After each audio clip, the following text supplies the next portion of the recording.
শাহরুখ খানের টিম গত বছর যেখানে চ্যাম্পিয়ন ছিল সেখানে এবছর অষ্টম স্থানে তারা। আর এই পতনের পিছনে আছে এক গোপন চর, এক পণ্ডিত। তিনি ক্রিকেট বোঝেন ঠিকই, কিন্তু টি-20 বোঝেন না একেবারেই। কে তিনি, কেন তাকে সরানো ছাড়া কোনো উপায় নেই আমাদের কেকেআর টিম ম্যানেজমেন্টের কাছে? চমকে দেবে আপনাকে সেই কারণ এই কোচের সিদ্ধান্ত ডুবিয়ে দিয়েছে আমাদের কলকাতা নাইট রাইডার্সকে। আর সেটা সম্পর্কে বিস্তারিত জানবো আজকের ভিডিও। নমস্কার বন্ধুরা, আপনারা দেখছেন ক্রিকেট ক্র্যাপ।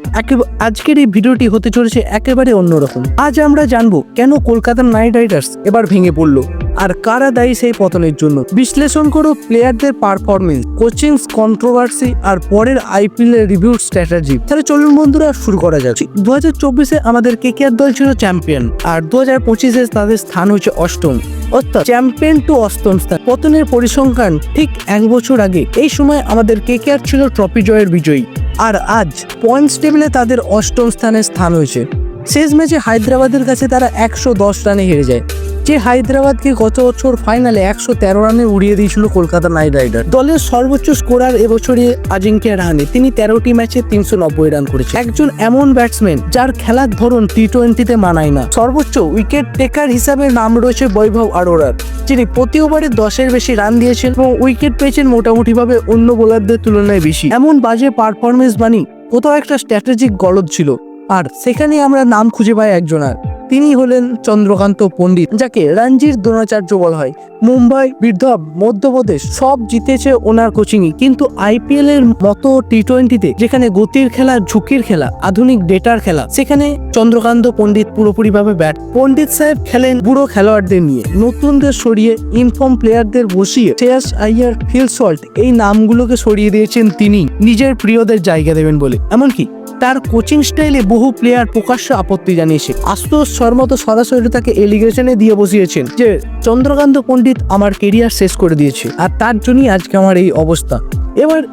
এবার সেই মূর্খ পণ্ডিতের চুক্তি শেষ হতে চলছে 2026-এ।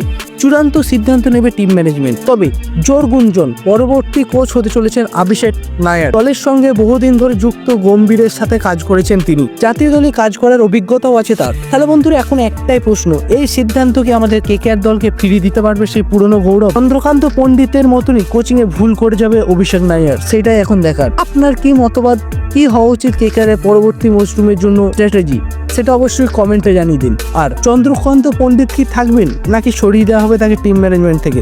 কমেন্টে আপনি সেটাও লিখে জানান। আর বন্ধুরা, ভিডিওটি ভালো লাগলে একটা অবশ্যই লাইক করে দিন।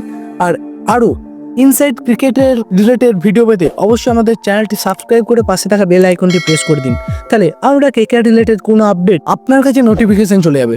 আর বন্ধুরা, এই যে চন্দ্রকান্ত পণ্ডিতকে পরিবর্তনের সিদ্ধান্ত, এটা একটা খুবই ক্ষুদ্র সিদ্ধান্ত, আর এই ক্ষুদ্র সিদ্ধান্তের উপর বেস করি বদলে যেতে পারে আমাদের গোটা টিমের ভাগ্য। ঠিক যেমন একটা ভুল কোচিং আজ কেকেআর কে 8-এ নামিয়ে এনেছে, আর সেটা যদি ঠিক সিদ্ধান্ত নেওয়া হয় তাহলে আবার আমাদের কেকেআর দল চ্যাম্পিয়ন হবে। না হলে পরের বার শাহরুখ খানের টিম থাকবে শুধু পর্দায়, মাঠে নয়।